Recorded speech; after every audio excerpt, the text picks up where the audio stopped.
Hey guys, welcome to HotRodReverend.com, and we're glad you're here on the blog, or maybe you've visited the YouTube channel and you're taking a look at this quick video here.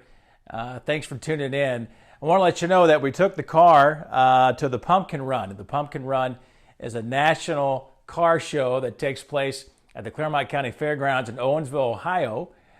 First weekend of October each year. It was canceled last year, but they held it just this past weekend. And it draws about 2,500 cars and trucks. So the 55 Ford Fairlane Club sedan was one of a few thousand vehicles that were there. We had a great time. But I've got to tell you in this video and show you some clips and some pictures of what we went through to get the car ready. So I hope you'll enjoy this video. Okay, what we're looking at now is the rocker panel trim, the stainless steel piece here that goes all the way back from the fender to that quarter panel there. And what I did was I put together a few clips on how I got this onto the car. And just to let you know from the outset, I was a little bit nervous about trying to drill holes into this, all this sheet metal. I'd done all this body work on and all of that. So I wanted to try to come up with a way where I could use the original clips and attach the stainless steel trim to the car, but yet not drill holes into all that body work. And I'm pretty sure I came up with a good idea from something I had seen another guy do on YouTube. So take a look. Okay, what we have here are the standard reproduction rocker panel trim clips. And you can tell from Ford, you're supposed to have two holes. And I assume the way this would go, the lower hole that would pop, that would slide into, and then this tab up top, you would pop that into the hole and then basically take your pliers and bend that in. When you did that, that would move this tab up and secure it to the rocker. I'm really not, really don't want to be drilling holes. Call me a little bit of a scaredy cat, but I don't want to do that. So I'm coming with another way. And basically, since these are just reproduction clips anyway, what I'm doing is bending the tabs back or breaking off the tabs to make them completely flat so that I can use some of this professional 3M automotive Emblem Adhesive, and it's a double-sided tape basically. Boy, it is sticky. When I took this out of the plastic bag, both sides were, as a matter of fact, it's just sticking to my thumb and my finger right now. Whatever kind of adhesive it's in there, it's pretty serious stuff. But basically just lay this on the back of each one of these and fasten this to the rocker panel. And I'm pretty sure this is going to work. These pieces right here are pretty thin and not too much weight to them. So let's get on with the work. Before I apply the adhesive, at least one side of it to the back of each clip that I've modified, I do take one of the clips as originally bent with the right radius and stuff to lean up against that rocker panel. I'll take one as a master kind of idea, and of course I'm holding my phone, but I'll line it up and make sure that my angle's the same. As far as the top and bottom, I mean, you change some of this a little bit, the clip won't fit exactly right. You don't want anything loose. So as you take care of these tabs and everything, make sure that what's coming off is correct. And basically what I'm doing here, I've already got the clips inside that rocker panel trim. And of course I didn't take off the other side of the back side of the adhesive, but basically I'm trying to position this. I'm going to make some markings so I can line it up, and then all in one fell swoop take the whole piece of trim and then put it in position, and then press down on each place where I have the clips. So this should work. So just need to make sure everything's lined up the correct way. We'll be good to go. Okay, after a couple of test fits, I had to loosen up the two bolts under here to even up what I've got up front, and with some of the body work, it's not exactly 100% square. There's a little bit left here. I'm gonna have to double up right here, a little bit of tape. And boy, this stuff is extremely, extremely sticky.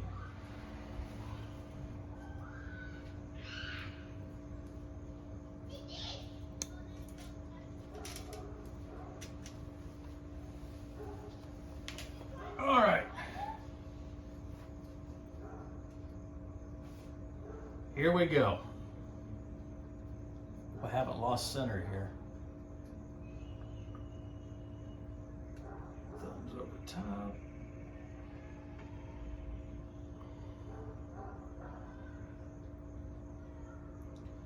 Using the rocker panel right underneath the door to give me a straight line so that it's even.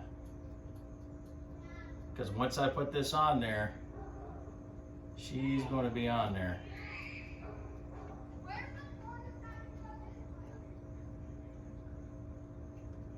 Both sides.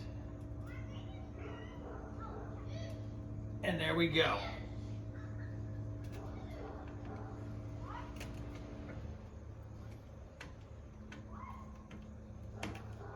Sticky, sticky.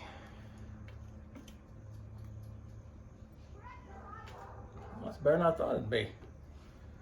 Oh, good. Nice.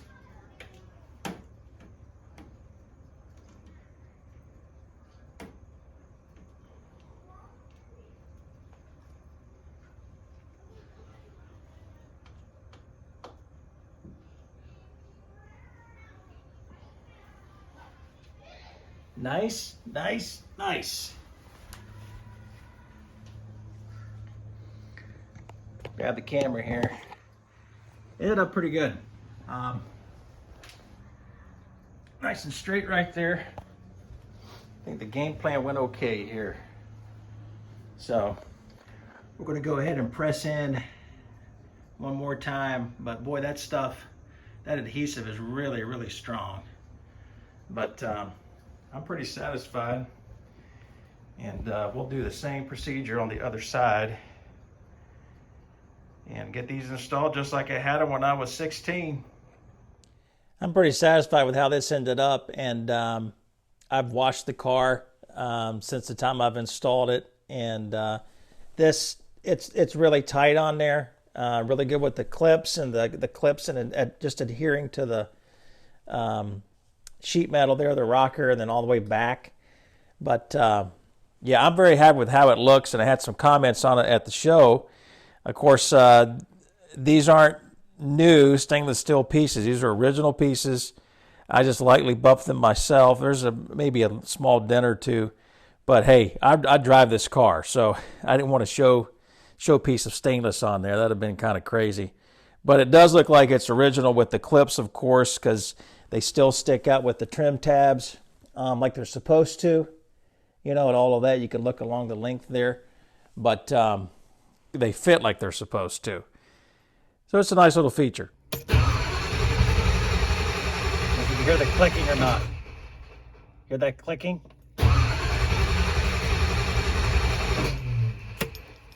Something's going on. As we all know, a 0 PSI reading on your oil pressure gauge is not good. And boy, when I pulled that coil wire and continued to crank and could not find any oil pressure, I started tearing into things. Now, normally I will make videos on some of the tech stuff that I do, try to show you what's going on and all of that. You know, for instance, when I made the exhaust hanger for the muffler right before fast forwards, and I found out that was broken and I couldn't get anything done. So I just talked about this thing that I made just from the scrap that I had around. It kind of mimicked what Ford had done, and it worked great. I just reinstalled that, by the way, with a new one from Casco, and it looks primo. It's fine. So, but anyway, normally I would do that and make a video, but this time I was really pressed for time, and there was no way I could have made a video and done it justice, because normally making videos at the same time you're trying to work on the car and turn wrenches, if you're by yourself in the garage, it just takes way too much time. So I tore the distributor out. I tore the oil pump out. I looked for anything and everything as to why I was not getting any oil pressure at all. And I verified this by pulling one of the valve covers and on the passenger side just to make sure and see if anything was coming out that oil return, and it was nothing. So I spent a couple hours doing that. Of course, you pull the distributor out, you pull the oil pump out, there's a gasket you're going to have to... I put an ARP oil pump drive rod in there. ARP oil pump drive rods are obviously hardcore, heavy duty, made for high performance and all of that. And one thing I noticed when I did that clicking noise that I was hearing, that sounded to me like there was just some loose interference with the original oil pump drive rod and I think the distributor. And the length was almost spot on, not quite. The ARP actually looked a little bit longer. To be honest, I didn't measure it, but it did look a tick longer. I installed that rod, installed everything back together, made sure it was all sealed up, the oil pump pickup tube, all that kind of thing, timed the distributor, but I went ahead and turned it over first, made sure I had enough oil pressure.